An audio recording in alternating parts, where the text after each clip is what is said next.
Guys, Monsignor here bringing up Dragon Ball Z Dokkan battle video. And so earlier today we got the data download ahead of the Hidden God Goku EZA, as well as the next world tournament, which is starting on Friday, of course.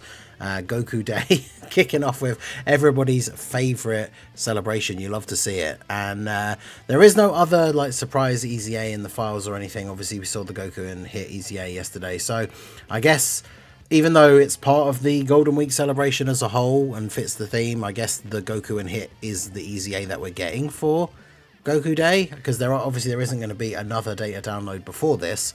So unless something very surprising happens, obviously it is a Goku and Hit card, so I guess it counts. But it's a shame because in the past, like I said in the previous video I did covering like Goku Day in the part of previous years, they've done like, you know, EZAs for like the free to like a, you know, Goku, Gohan and Goten cards and stuff like that. So obviously Dokkan doesn't treat it as a huge celebration or anything like that. We should hopefully still get the 3 days of like extra login bonuses, but that's pretty much going to be it. So we'll go through the stuff that's in the data download. There's not a huge amount in terms of content, but we do have the details for all the World Tournament EZAs, so we will be going through those in this video as well. So as always, shout out to Proton for putting together the Dimfo in the data download thread. Make sure you follow him on Twitter to get all this kind of information, especially when there is a data download or anything interesting in the game files. He retweets a lot of stuff from some of the other guys like Rick that we've mentioned in videos before that share important information that's discovered in the files. So shout out to the Goton, if you will. But let's go ahead and jump straight in. So you can see all the stuff there. It's not a huge amount, right? We've got the World Tournament Awakenings and EZAs. So this Tech Mecca Freezer, who, if I'm going to be completely honest, I probably forgot this guy existed completely. But he's getting a TUR Awakening. There are, of course, still a fair few of these older World Tournament SSRs that don't have Awakenings yet, some of which do have some decent potential. But it's interesting to think, I haven't read his details yet, we're going to go through them in this video. It'll be interesting to see how good they're making these units that are like only just now awakening into the TURs, because obviously they will then also get an EZA at some point in the future. And we've seen in the past, over the years, a lot of these World Tournament TURs just haven't really ever been good. And to be honest, even when the EZAs do eventually come out, some of the EZAs haven't been that great either. So it remains to be seen what they'll do with these guys. But yeah, Tech Mecca Freezer has a Dokkan Awakening coming up. I'm actually just checking now. I'm assuming I must have. I mean, I've played every World Tournament, so I'm assuming I do have this guy. But Extreme Tech Wicked Bloodline. Yeah, so I do have him. Is he rainbowed? Yeah, well, he can be. I haven't done his hidden potential. I guess waiting for his awakening. So I guess now I'll be able to fill that out. But yeah, he's getting his awakening. And then we've got a couple of World Tournament EZAs. TN from the DB Saga banner, the Future Gohan, in Future Gohan, Physical Bojack, and then the LR Mercenary Tao is going to be getting his EZA as well. So again, we'll go through all these guys' details here in this video. I have not seen them yet, so we will see how they go. Then we also had, released this morning in fact, the Miraculous Awakening stage of Extreme Super Battle Road, stage 68. The no item run video will be up for that a little bit later on. I know, like we've said for the last few ESBR runs for quite a while now, like this event is nowhere near as difficult as it once was. Like getting no item runs on these stages is not really you know, the achievement that it used to be back in the day, right, when we built up the channel with the Super Battle Road King wars with Truth, and especially with this being Miraculous Awakening, this stage will absolutely be a double Beast Gohan lead team victim. But you know, we got to honor the tradition. I'll still always put out these videos for no item runs on ESBR, so make sure you check that out. That'll be dropping in a few hours. But yeah, that came out earlier today. And then we have the details for the Extreme Z battle for LR Hidden God Goku. Their weakness is accelerated battle, so let's go. Glorio team for the win, although I guess Glorio's not an LR. But as always, I will make a team building guide. I do those for all EZAs anyway, so that will be out a lot later on after the ESBR video. And then of course that comes out tomorrow, in fact. So by the time this video is going up, it's going to be like 2 PM UK time. So this will be coming out in what, like 12-15 hours after this video first goes up. The team building guide will be up about 7 hours before, so keep an eye out for that one. And that's it, I think. We just got all the World Tournament assets, special stickers for Goku, Gohan, and Goten Day. It's just the normal stickers that we can put on Dokkan Fests and EZAs, but can only be put onto a Goku, Gohan, or Goten. So just a couple of extra free stickers, and that is basically it. So, yeah, not a crazy amount of content, obviously, but a few things coming, and of course the World Tournament. I will be live across the whole weekend for the World Tournament Weekend Subathon special event, as always. So hopefully I'll see you guys at some point over the weekend. As long as we hit all the goals and we stream for the full time, I'll be live for 8 hours each day, Friday, Saturday, and Sunday. Totaling up to 24 hours of World Tournament streaming across the weekend. So hopefully I'll see you guys there at some point. But let's go ahead and check out these Awakenings and EZAs. So this is the Mecca Freezer, Mecca Freezer, Tekka Freezer, if you will. Extreme Tech types, Key 3, attack, HP, attack and defense 90%. I mean, obviously the leader skill sucks, but we're probably not expecting anything good at this point, even like especially pre-EZA for one of these World Tournament TURs. But the leader skill's not really important. His basic effects: Key 3, attack and defense 180%. Revenge or Wicked Bloodline allies 60% attack and defense 30%. So pretty decent support for those particular categories. When attacking, he gets attack and defense 120%. I mean, that kind of buff on attack is pretty good. And then when there's another Revenge or Wicked Bloodline ally attacking in the same turn, he gets an extra attack and defense 120%, gets a guaranteed additional super attack, and then has 60% chance to crit, 30% damage reduction when attacking with 12 or more key.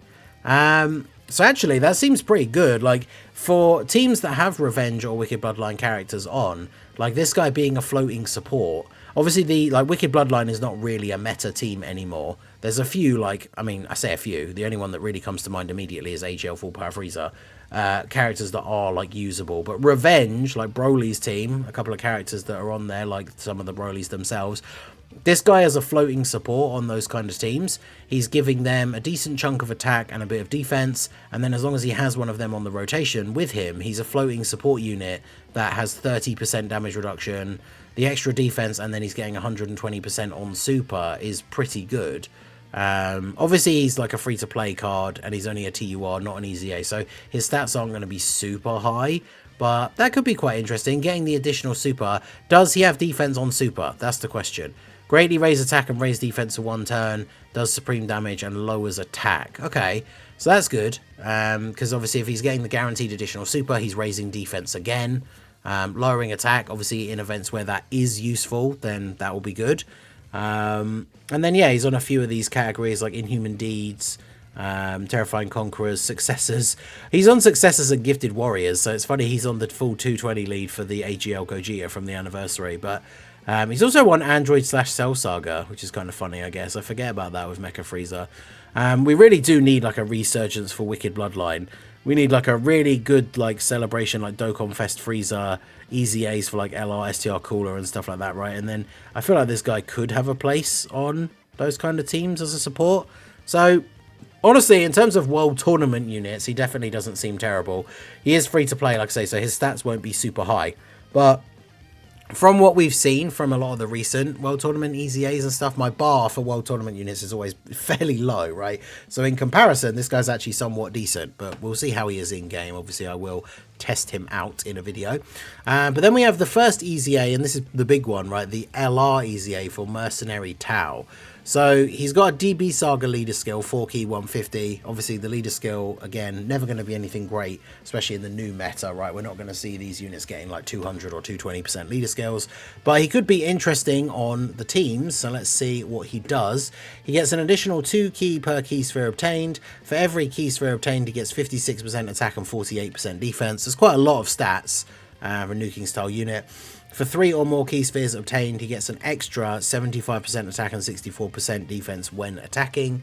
When attacking with 10 or more key, he gets 108% attack. When receiving an attack with 10 or more key, he gets 108% defense. When HP is 50% or more, 100% extra defense and 20% damage reduction.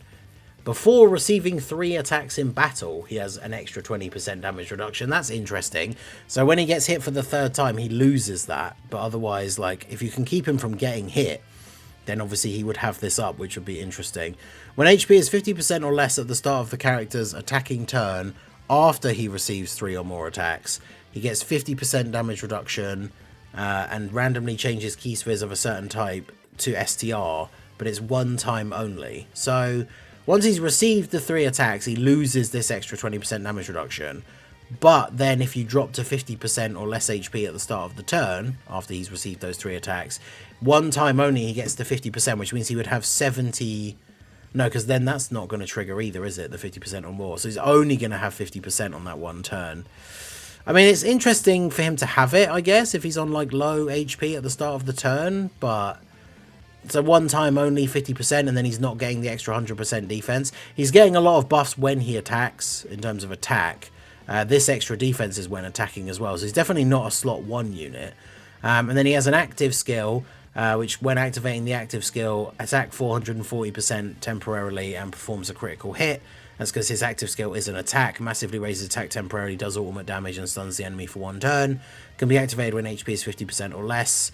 If the character receives an attack 3 or more times in battle once only. So he has the same condition essentially as this. So on the turn where you get his active skill is the turn where he's going to have the one time only 50% damage reduction and then change all the key spheres, which then means with this buff you get from the active skill, where he's going to get guaranteed crits on that turn, he's going to pick up a lot of STR orbs. So I mean that could be a good turn for him, but I mean, outside of that one turn potentially doing some good damage, he doesn't seem that crazy.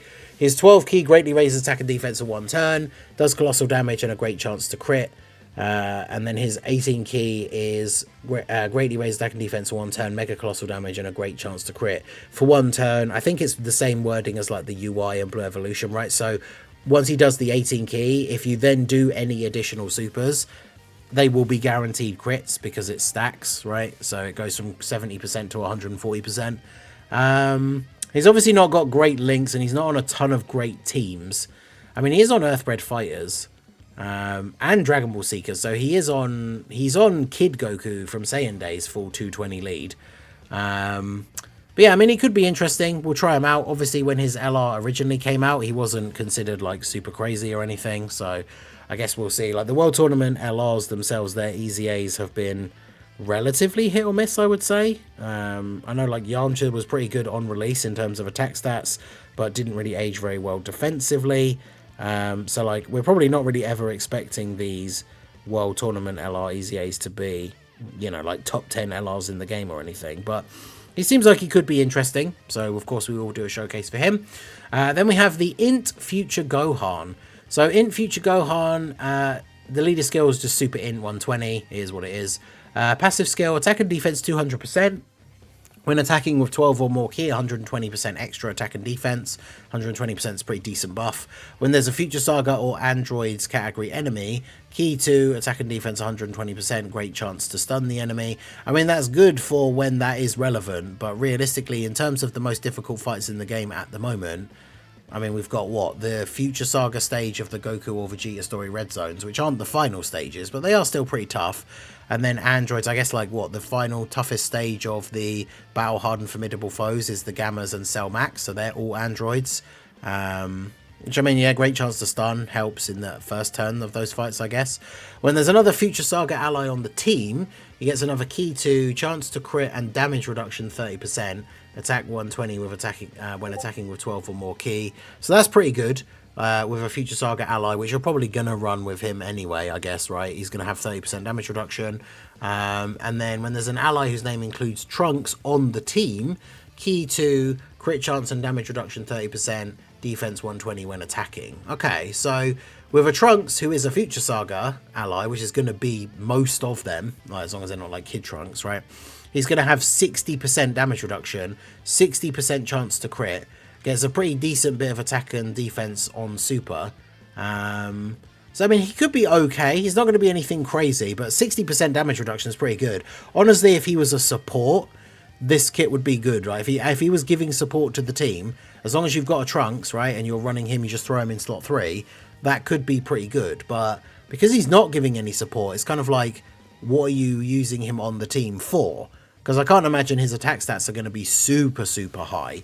So he's not like a terrible choice. I guess if you're trying to build like a future Saga team and you are missing that final option, he could be interesting. But bearing in mind that he is Super Saiyan Future Gohan, so he has the same name as the LR.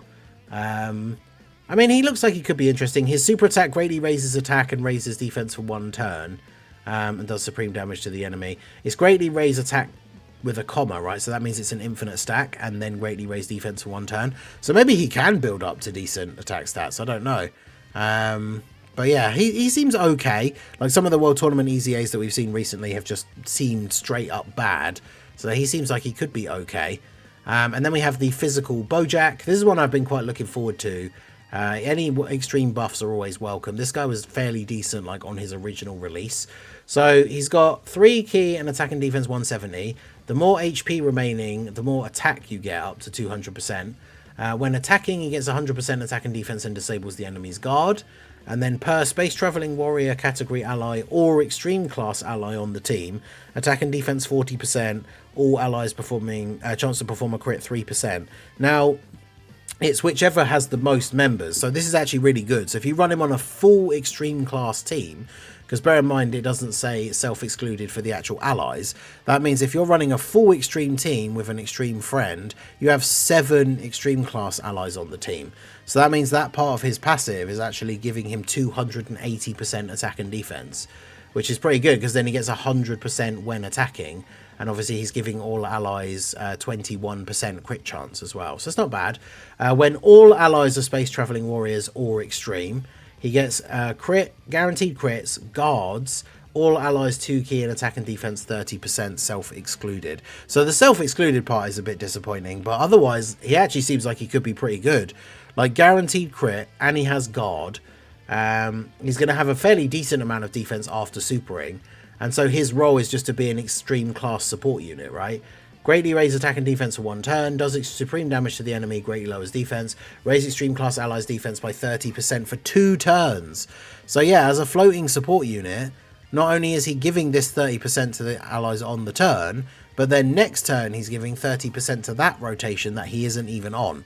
And then if you do have to, because of rotation locking, or you want to fix your rotations up and you want to send somebody out like on slot 3 instead, he'll be giving that like extra buff, like 60% to the unit in slot 3. So he actually has a very similar thing to like Demon King Piccolo from the anniversary, where it's like a specific category, which if it was just this, that would make him considerably worse. But then it's all extreme. So if you're running him on a full extreme team, then actually he can work really well as a support unit. So he actually seems pretty good. Out of all of them so far, definitely seems like the best. And then the last one is the STR-TN from the DB Saga banner. Obviously, the DB Saga banner characters, you don't get guaranteed copies of them as part of the World Tournament rewards. So some people might not have this guy, and it's not. There's no way you can just like guaranteed get a copy of him during the World Tournament either, which is unfortunate. But his passive is key 2, 200% attack and defense. When facing only one enemy, he gets 250% extra defense and 30% damage reduction. So that's pretty good, because that is most difficult events now. Before attacking with 12 or more key, he has an extra 30% damage reduction within the turn. So if he's in slot 1, as long as you got him 12 key, he'd have 60% damage reduction. And then when he's attacking with 12 or more key, he gets 250% attack, high chance to crit, and then stuns the attacked enemy for 2 turns. So he just has guaranteed stuns on his attack, which is kind of cool for events where that is actually relevant. And then when the target enemy is in the following status, attack down, defense down, or stunned, for 1 time only, he gets 1048% extra attack and a guaranteed crit. So that's pretty interesting. Yeah, because obviously attack lowering and defense lowering is kind of easy in those events where it is possible, especially defense lowering. The 1 time only massive attack buff is going to be pretty good, especially with the stats. I mean, he's a free-to-play unit, so his post-EZA stats are still not going to be super, super high. And obviously his links aren't crazy. He's on Final Trump card, Earthbred Fighters, Tournament Participants, of course, so actually that's quite decent. So I mean, he seems like he could be okay. Definitely not anything too crazy. So those are the World Tournament Awakenings and EZAs. Freezer seems like a pretty good awakening, with definitely potential for his EZA in the future, which is going to be quite a way away. But Seems like a decent support potentially for like a revenge team. If we do get some good Wicked Bloodline buffs in like the next, like say we get a really good new Freezer or Cooler as part of the worldwide, as well as some EZAs, this guy could end up being a decent support. But Bojack actually seems really good, so I'm really looking forward to trying him out. Let me know what you guys think down below in the comment section. Have you done the Super Battle Road stage already? Make sure you do check out the video, even if that is the case when it drops a little bit later on. Are you going to be taking part in the World Tournament? Let me know all your thoughts about everything in the data download. What are you most excited about? What have your thoughts been about Golden Week so far? Let me know all of that down below in the comment section. So that is going to be it for the video, guys. This has been the Masked Ningen. Smash that like button, subscribe to the channel if you are new. Check out the links down below, and I will see you all again soon. Have a good one.